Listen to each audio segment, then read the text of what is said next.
easy to hear why this is Simpson's most remembered music, although certainly not his most music-filled story of the 90-some minutes it clocks in at over 32 minutes. My Suite compiles, however, a full 1/4 of the entire score. Once again, there's a lot of music to get through, but since this is my last analysis video for a while, indulge me.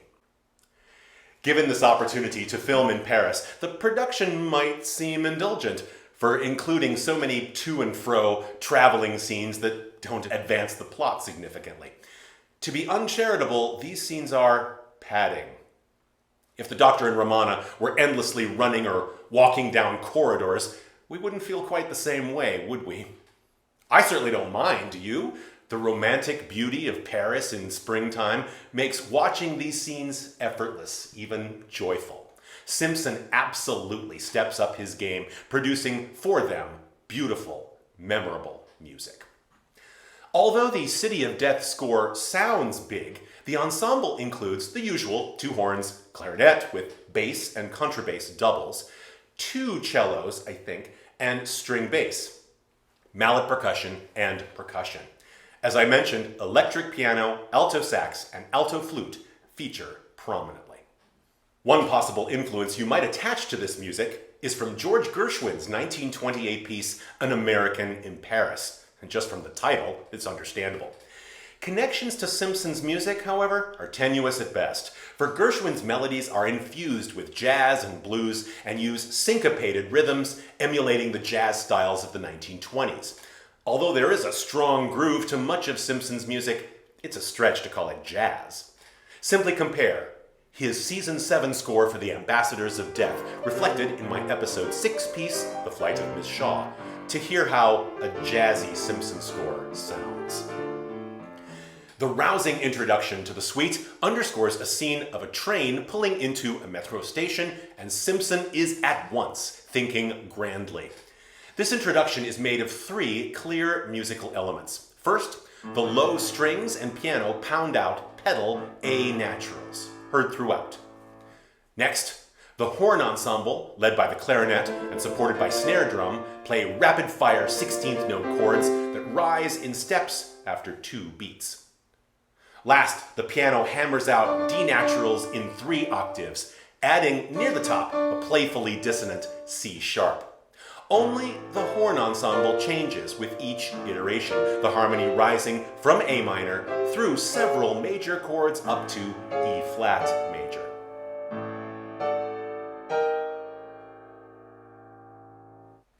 We cut to inside the train, and the entire ensemble comes together for a firm and satisfying 5-1 progression to D major. The constant A natural bass we've been hearing turns out to be part of a drawn-out, dominant, tonic resolution. I have a feeling that these chords were meant to be simultaneous, but one horn is late enough that I decided to replicate it in my performance. Actually, it doesn't sound wrong at all. The music pulls back. The piano octaves solo now, beating out D naturals while receding into the background. And we focus our attention on the Doctor and Romana conversing about lunch, philosophically. As they do so, the Eiffel Tower visible in the distance through the window, a solo flute plays a 4-note cell that flutters down a step with each repetition. This line shifts the harmony to suggest G minor, making the previous D major a new dominant chord to this key. To confirm it, the piano joins in the low register, and after briefly arriving on a D natural, continues by step towards G.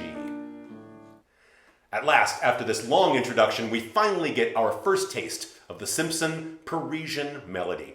The train is now underground, and our time twosome, sitting by the door, observe people embark and disembark at a station. The new key established, the harmony circles from G minor through a diatonic sequence within the key back to G minor. To conclude the harmony of this 6-bar phrase, there is a sequence of parallel minor chords, which sounds like the dominant tonic sequences we've already heard, but the F sharp leading tone is replaced with F natural, creating a calm resolution to G minor. Check out the beautiful harmonic suspension in this resolution. The second, or ninth, A natural colors the resolution to a pure G minor. Nearly all the melodies of these Part 1 clips feature the electric piano. Hinted at by the flute line a moment ago, the melody begins on the 5th of G minor, flutters for a few notes, creating some lovely suspensions, and resolves on the minor 3rd, B flat. Above the E flat major harmony, the melody repeats that same structure, resolving to G. Over the 3rd chord, C minor, the melody stays this time where it is. Note the piano harmonizes itself in thirds to start with, but that idea doesn't continue. With G minor returning, the melody echoes the first notes, ending with a rising perfect 4th. This rising 4th becomes the melodic pattern for the end of the 6-bar phrase. That 4th measure is a definite pivot in the phrase, so it's possible to hear the phrase as 4 measures plus 2 measures, or 3 measures plus 3 measures.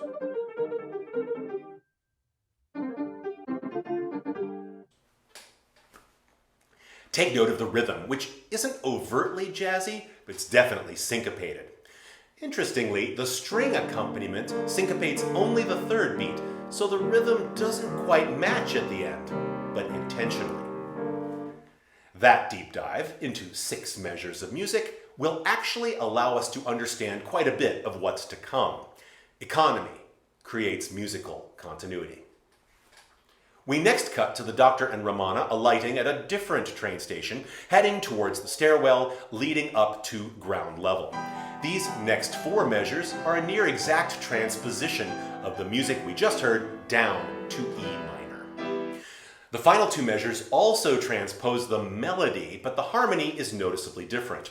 Again, it sounds like a dominant tonic progression is about to happen. A suspended C major over a D bass leads to D dominant 7th, which might have resolved to the relative major key G major. No, this D chord is part of a deceptive cadence back to E minor.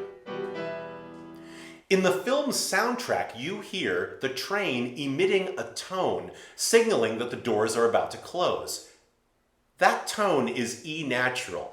Did Simpson place his music in E minor on purpose? Who can say? But I wouldn't be at all surprised. As the train leaves the station and our twosome climbs the stairs at the far end of the platform, the music transitions through A minor to a suspended B dominant, a true dominant of E this time. This chord dramatically wavers between B and C, crescendoing as the piano begins a glissando on the white keys. The closest thing Simpson comes to pinching anything from An American in Paris is the dissonant traffic noise he conjures, stopping short of using actual car horns, as in Gershwin's original orchestration. Our twosome emerges onto the street and, taking Romana's hand, the Doctor negotiates 5 lanes of traffic. The piano's glissando lands on E and begins a series of short trills on E natural and A natural. Meanwhile, the strings burst with alternating consonant and dissonant sounds. Not surprisingly, it's the horns that provide the greatest dissonance, playing 2 notes that surround a bass note below by a half step. This clustered effect forms the picture of chaotic order that is Parisian traffic, particularly when 2 crazy people just run out into the street. The density of this music here required a reduction for piano. The horns honk each cluster 3 times to start with, but I can only manage it twice after beginning with the low strings. In the second of the 2 measures, the bass bursts again, but I was too busy playing horns. As the scene progresses, there's a sudden gorgeous interlude made of suspended quartal chords, that is, chords of fourths, moving in parallel. Above, the cello and flute join the electric piano for rhythmic pulses of the harmony, and as the quartal passage ends, the keyboard has beautiful triplet filigrees that I was able to join with the flute part in the arrangement. Linking perfectly with the falling quartals we just heard, There is a one-measure reprise of that B suspended harmony that led into this passage, followed by 2 more measures of traffic music. As our twosome now walks on the safety of a sidewalk, the Parisian melody returns in a new variation played by the horns in harmony, with the piano offering a counter melody above in octaves. The melody is played by the left hand in my arrangement, so to start things off, the right hand must reach over to fulfill that bass part. This passage was another that had to be compacted due to its density, for the bass part is actually an octave lower. It didn't make sense for only the first sound to be that low, so I kept them in the same register for when the left hand takes over. Starting in E minor, the horn's melody is first in chromatic half steps, followed by more diatonic material relative to the harmony. After a surprise shift to E flat major in the third measure, the harmony resolves for one brief beat to G major, the relative of E minor, but doesn't stop there, resolving on a very surprising A flat minor 6. The doctor suddenly stops in his tracks to regard a poster on the iron fence next to them, and the music signals this with a held D chord. The piano continues its octaves, joined with a third note, using notes mostly of the whole tone scale. Landing on E natural, it swells with a tremolo. To end this first clip, our twosome passes in front of Notre Dame Cathedral, then cross 2 streets, one against the light, one with it, to arrive at a cafe, their lunch destination. The majesty of the cathedral inspires Simpson to compose bright, bell-like music, a chordal melody in the electric piano with the horn ensemble's rhythmic support. The harmony takes a brief foray into the foreign key of D-flat major. Simpson uses F minor from this Notre Dame music to slip chromatically down to E minor for one more reprise of the second horn version of the Parisian melody. The music comes to a halt in the third measure, failing to resolve. This is due to the music's continuation into the next scene where the story really begins. We, however, will jump to the next musical clip. The doctor has decided to take Romana to the Louvre, so they leave the cafe and head on another Paris travelogue. With the bass clarinet leading us in, the original Paris melody returns in G minor, played by the flute and passed to the horn for the last 2 measures. Besides this difference, there is a flowing 2-handed accompaniment by the piano here. This became a big challenge for the arrangement because the parts begin to overlap each other almost right away, and if I didn't want to compose, nor leave out notes for my own convenience, I had to blend them. So it became the left hand's problem to reach back and forth and play the accompaniment with one hand. This brings up yet another challenge I've had with several transcriptions. Okay, you hear a note in the recording. You're pretty sure it was a mistake. Do you stick with the final recording, or do you correct it based on your musical experience and intuition? I've already mentioned one instance from the opening moments of this piece. I talked about this very thing in the last episode. However, I do feel like this score is an exception because the musical logic of these melodies and harmonies is not only clear, but many have more than one version in the program to compare. So when the horn accidentally starts its melody in the 5th bar with B flat, rather than the C natural that has happened every other time, do I correct it?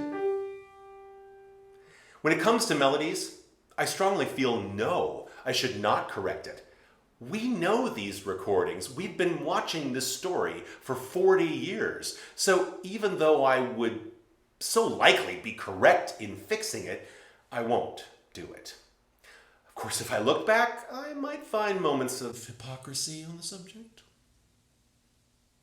Nevertheless, there were a couple of very subtle anomalies in the recording that I did decide to correct, or more precisely, realign with other versions of the same music. But they were just that, too slight a difference to be pedantic about. Now, on to more familiar things. After this flowing variation, the original Parisian melody in E minor returns. Subtle differences include the piano harmonizing itself in the second measure, not just the first, and the truncation of the transition down to one measure of B suspended. Next, 2 bars of traffic music followed by 4 bars of quartal loveliness, as the twosome cross into the Place de la Concorde. This time, the music cuts to a return of the horns version of that E minor melody. Because the piano's octaves are clearly heard on the downbeat of this passage, I again had to restructure the bass and horns part in this first measure. After that melody comes to rest, the flowing G minor variation that began this clip returns, literally repeated, but for only 4 measures. As it comes to a conclusion, when the Doctor and Romana arrive in front of the Louvre, there's another reprise, this time the flute solo from the introduction. A noticeable difference here is the rearranging of the articulations, short or long, compared to the introduction. The piano part joining the flute is slightly extended, and charmingly, the bass clarinet line that inaugurated this clip returns, sending us into one final joyful reading of the original G minor Parisian melody. The third of our clips, the last from part 1, is the longest, at about 2 minutes. To start, filmed through a postcard rack, the Doctor and Romana stroll through a cloistered walkway, unaware that Duggan is a few steps behind them. Here, Simpson alternates between 2 musical characters, the time twosome, represented by variations on the Parisian theme, and Duggan, represented by dark harmonies and slightly stuttered rhythms. For our heroes, Simpson takes as his basis the horn variation rather than the original piano version, although the electric piano continues to be featured throughout this clip. So, starting on the 5th of A minor, the melody moves down chromatically, back up to the 5th, then diatonically to the minor 3rd. These chromatics set up the second measure's variation, essentially the same shape, but starting on the flatted 5th, chromatically down to the 4th and back, before finishing the phrase as did its predecessor. There may be some improvisation in exactly how Simpson harmonizes this on the piano, often in thirds, but sometimes 4ths, 5ths, or 6ths create the color. This is most notable in the second of the 2 measures. With the harmony now based on F, the harmonization wavers between the minor 3rd and the major 3rd. This is perhaps the only passage that hints at a Gershwinian blues. In the next 2 measures, the essence of the first 2 measures are transposed up a whole step, starting on B minor, sinking to G. This continues the pattern of the bass dropping a major 3rd in each 2-bar phrase. Notice that the B harmonization gets a little more colorful, adding the major 6th to the minor chord, but the G harmonization wavers from minor to major 3rd again. Duggan's music, in contrast, is based on outer long notes in the horns and strings, while inside the piano stutters through notes harmonized at the interval of a 6th. Starting on a G-sharp half diminished chord, the harmony moves into a sequence of fully diminished 7th chords. Old school, perhaps, but still an effective way of creating sinister atmosphere. The alternation occurs again, 14 beats of time twosome music, 12 beats of Duggan music, although here that doesn't quite sync with what characters are on screen. The twosome music begins on B minor now, harmonized this time with the major 7th, but the move to G is intact.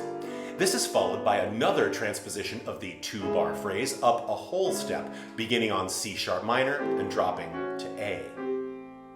Duggan's music also begins transposed up a whole step, though not quite literally, but after 6 beats it restarts on the original G sharp harmony.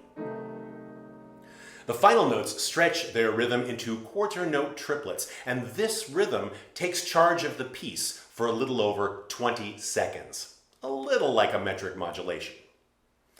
Now in the open air, the Doctor and Romana continue their stroll with Duggan shadowing them. They happen upon a stand with an art book or some such grabbing the Doctor's attention, but they walk on. Here, the piano embarks on a new harmonized melody in C minor, yet toying with the major third, as we've heard earlier. The cello joins in with a counterline of its own, sometimes joined by another cello. I attempt to faithfully recreate all these lines as the harmony shifts to F sharp minor, hinting again at major, followed by a triplet version of the opening line of this clip, A minor to F minor in major. As the Doctor studies whatever it is that's caught his eye, the piano tensely plays B naturals, alternating octaves in contrary motion between the hands. Duggan is still behind them, and as they move off, he moves up towards the camera, following our heroes with his eyes from behind the stand.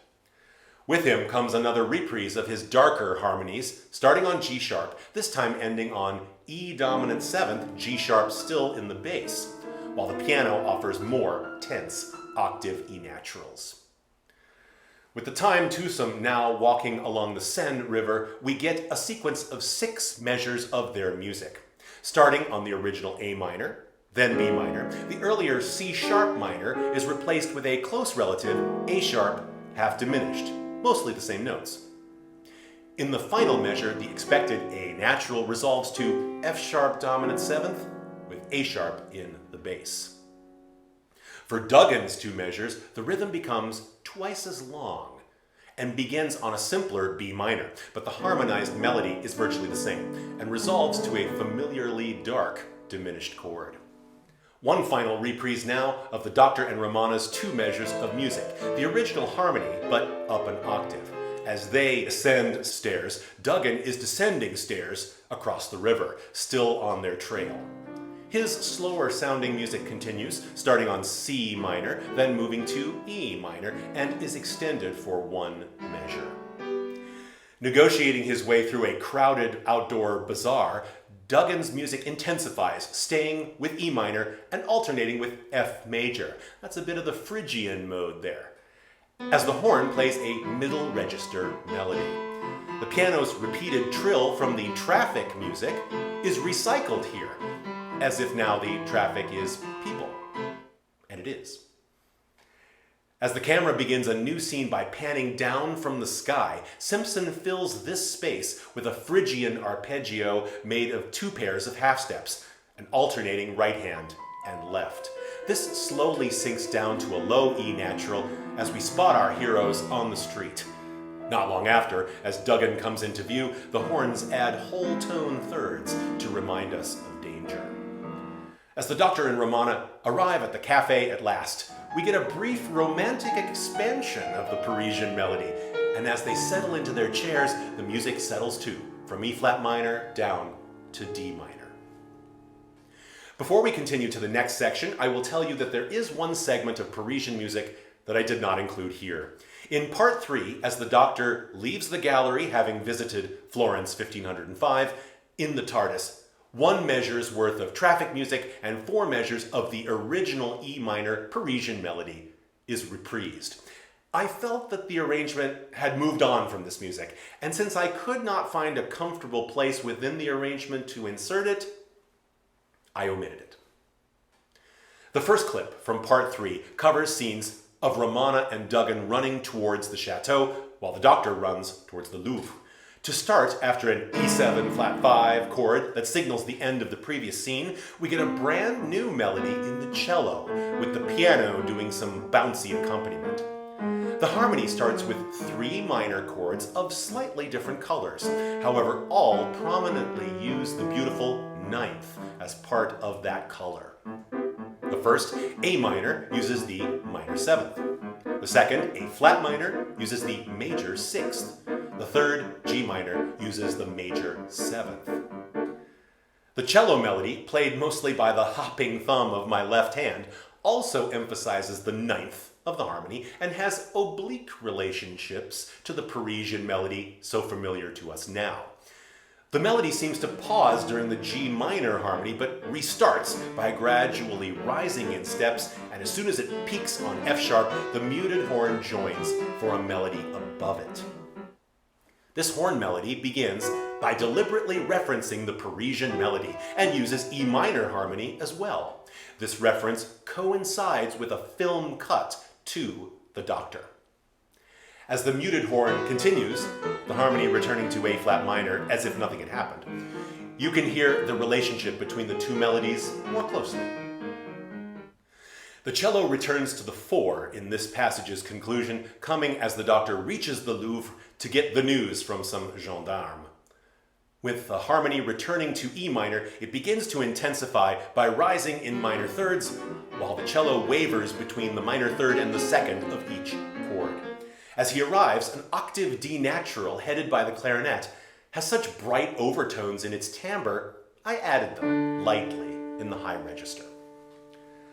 Later, we have another scene of the Doctor running, this time away from the Louvre, towards the cafe, and the Parisian melody is reintroduced. Its rhythm is stretched out, starting with quarter note triplets. With both of the horns and electric piano doubling this melody, I did my best to imitate it. Underneath is a brand new element, staccato cello notes churning away, chromatically surrounding the root of the harmony. First surrounding E flat, then down to D natural. It's as if the sinking harmony of the recently introduced second melody has affected the original melody. When the Doctor arrives at the cafe, things stop abruptly, and a very quiet E major over A sharp in the bass, a tense tritone-related sound, focuses our attention on the new scene. Heading towards the cliffhanger to part 3, the Doctor is running towards the chateau to save his friends from Count Scarleone's clutches. The cellos churn again, starting on E natural and dropping to D sharp before resolving back to E. The melody above suggests B minor, not E minor, on the first and last harmonies, but matches with the bass on D sharp minor. Cool. Disappointingly for me, this last clip contains some lovely ornamental arpeggios by the piano that turned out to be a three hands problem. In order to incorporate it, I would have to have given up either the bass's churning or the melody. Tough luck. On to the climax, coming from the scenes in part 4 where our heroic trio runs from the chateau down the Champs-Élysées, tries to catch a cab, and at last runs inside the gallery that briefly exhibits the TARDIS. As an opening fanfare, the horn ensemble blasts various tense chords while the piano and timpani seem to center their poundings around B natural, and we eventually settle on B dominant 7. Notice a shift to triplet rhythms here, and because these triplets end with a group of 2 out of 3 before we shift back to our normal rhythms, I had to write it as a true metric modulation to triple meter, adding 2 beats to the last measure. The churning cello is now joined by contrabass, clarinet, and bass, and it worked well to intensify the piano part by playing that in octaves. Once again, the horns have the Parisian melody in its stretched rhythm, back in E minor, then sinking a half step to D sharp minor. Now, as the churning sinks further down to C sharp, the horns use a diminished harmony, but then resolve to F sharp major. This doesn't sound very stable, though, because of the churning underneath. That churning ends with the cellos rising up, outlining E minor, leading to a climactic reading of the Parisian melody. Under strumming cellos, the electric piano once more takes the reins.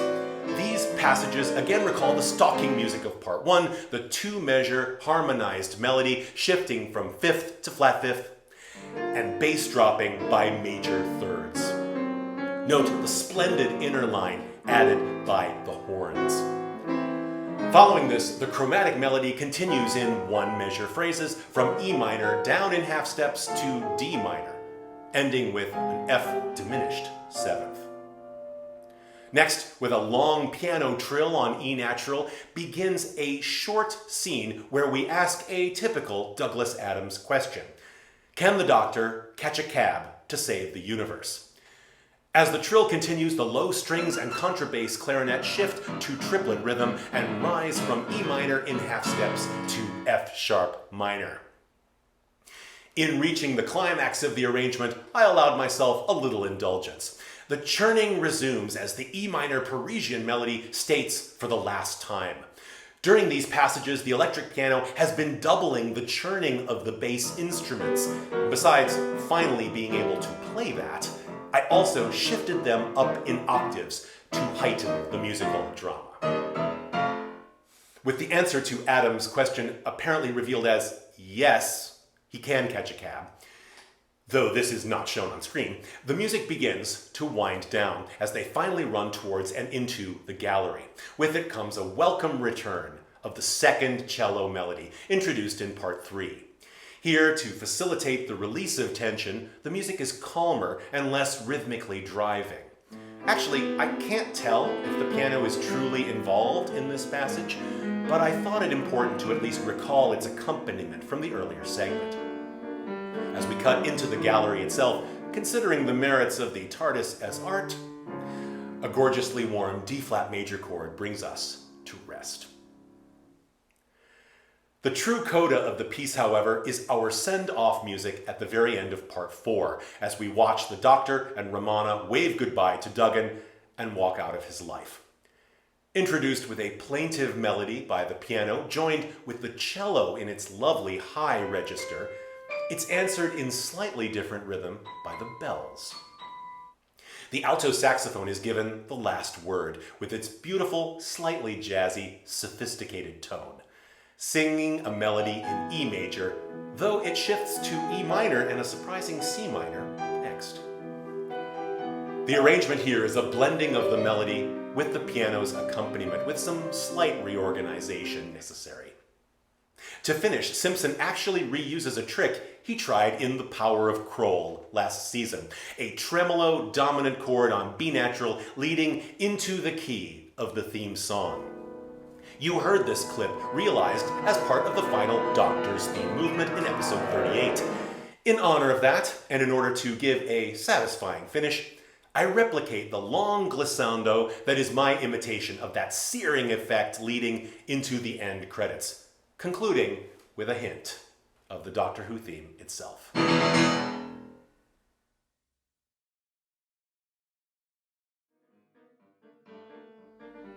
I hope you enjoyed this music par excellence by Dudley Simpson in episode 40, part 2. Next time, enjoy the beautiful score. Subscribe, like, share, and comment. See you then.